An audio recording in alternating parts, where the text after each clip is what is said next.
Tamil Nadu Speaker has disqualified 18 rebel AIADMK. Sam Daniel joins us. Sam, this is clearly a setback for the Sasikala camp.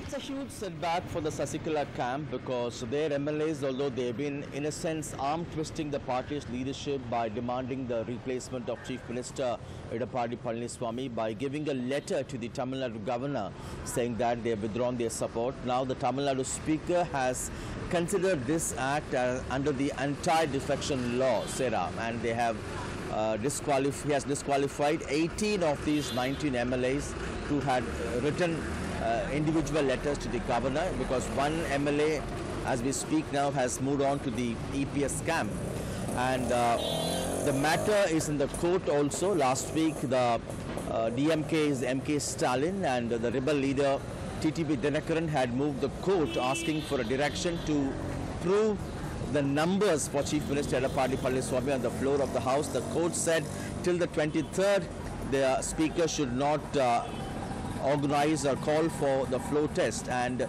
politically what is significant now is that in terms of numbers the EPS government will be able to prove its majority if at all the Speaker or the governor call for a floor test, because originally 19 of these MLAs had given letter to the governor saying they're not supporting, they're withdrawing their support to the Chief Minister E Palaniswami, citing reasons like corruption, favoritism and misuse of official machinery.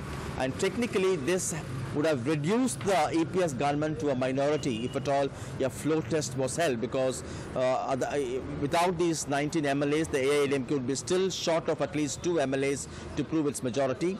Now that these 18 MLAs have been disqualified, they lose their membership from the Tamil Nadu Assembly, and if at all there is a kind of a floor test, then among the MLAs present, the E Palaniswami government will be able to easily prove its numbers in terms of crossing the halfway mark.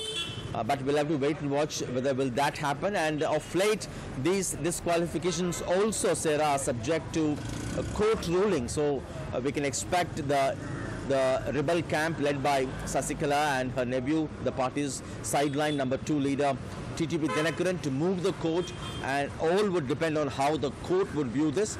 But in that short press release by the Tamil Nadu Speaker, by his secretary, it says the action has been taken under the anti-defection law because the action by these MLAs have been interpreted to be switching from one party to another, and hence they lose membership. That's what the press release from the Speaker's office says. But ultimately this will be subject to the court ruling. But at the moment the big breaking news is 18 rebel MLAs of the AIADMK supporting Sasikala and Dhinakaran have lost the membership, and at the moment the EPS government seems to be numbers wise safe. Sarah.